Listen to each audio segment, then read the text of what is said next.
Buenas noches, mi nombre es Yasmín Rendón, soy estudiante de la Universidad Bicentenaria de Aragua.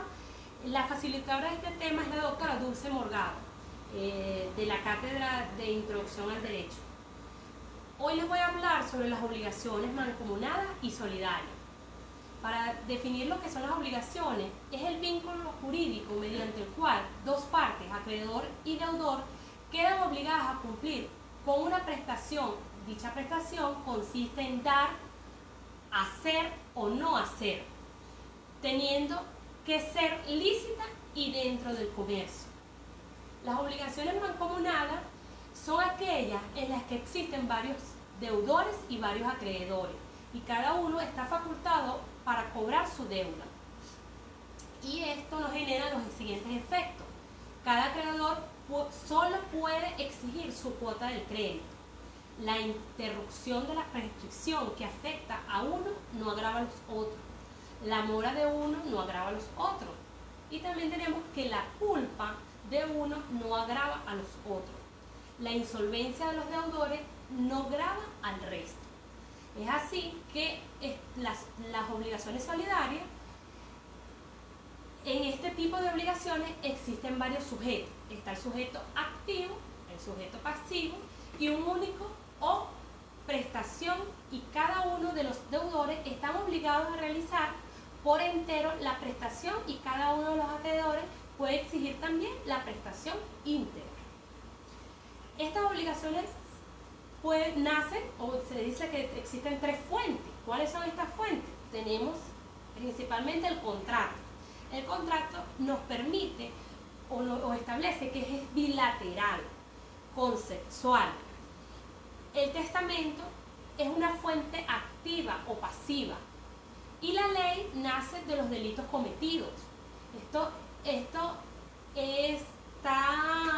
ligado a la solidaridad jurídica, que nos permite de una u otra forma decir que son formas de las obligaciones que se caracterizan por la multidisciplinaridad del sujeto, que tiene el deber de cumplir cada obligación o bien ser acreedor de una prestación. Y esto nos genera los elementos siguientes. ¿Cuáles son estos elementos? La variedad del sujeto, obligado a cumplir o facultado para exigir el cumplimiento de estas obligaciones por mandato de ley o por acuerdo. También está la parte de lo imperativa, la parte imperativa, es decir, tácita, pues obliga a cumplir a los sujetos. Las obligaciones imperativas o términos o condiciones.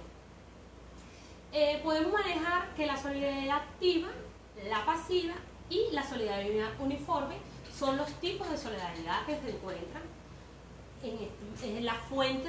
La fuente nos permite establecer que son pactos expresos por testamento o por disposición de la ley.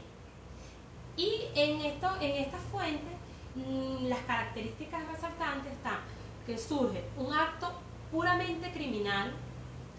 El deudor que paga contaba con un recurso. ¿Cuál es este recurso? El actio pro socio, que establece en contra de los demás deudores. Existen tantas obligaciones como sujetos. Y surge, podemos decir también que no libera la responsabilidad, porque tenemos una responsabilidad a los demás deudores. Todo esto también, dentro de las mancomunadas divisibles, hay obligaciones. ¿Cuáles serían estas obligaciones? La pluralidad de los acreedores y la pluralidad de los deudores. Las obligaciones divisibles y las obligaciones indivisibles. Las clases o mancomunidad solidaria. ¿Cuáles serían estas clases? ¿Cómo las podemos clasificar? De tres formas. Las clasificamos las activas, las pasivas y las mixtas. Y dentro de estas conseguimos diferencias notables. Estas diferencias son que la herencia, la invisibilidad, sí se transmite a los herederos. Es decir, que si mi padre tiene una deuda, se la transmite a sus hijos. En este caso, sea sus hijos mayores. para la época de Roma, el pater family le transmitía la deuda al hijo mayor, que era el hijo, en este caso tenía que ser hombre. Y se hablaba también de la solidaridad, no se transmite a los herederos. Existe la extinción de la cosa debido a la culpa en un deudor. Por último, otra de las clases que se puede decir es las obligaciones pasan a considerarse divisibles. La solidaridad persiste. Conectando todo esto a las partes de lo que es la fuente, la exigibilidad, la fuente es el origen de la solidaridad. Reside en el contrato, en un contrato, la ley o testamento. Exigibilidad. Cada acreedor exige la cuota de un crédito que le corresponde. Cada deudor exige la obligación por entero. Si hablamos de deudor, tenemos que hablar de pagos, y estos pagos cumplen obligaciones correspondientes a las cuotas del deudor. Y hay otro que son las colaboraciones. ¿Cómo serían estas colaboraciones?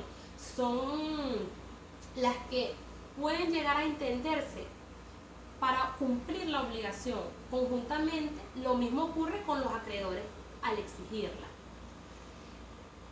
Las obligaciones tienen término. ¿Cuál es este término? Es un acontecimiento futuro y cierto, el cual depende del cumplimiento o la exigencia de una obligación. Es el tiempo en que se va a establecer el pago.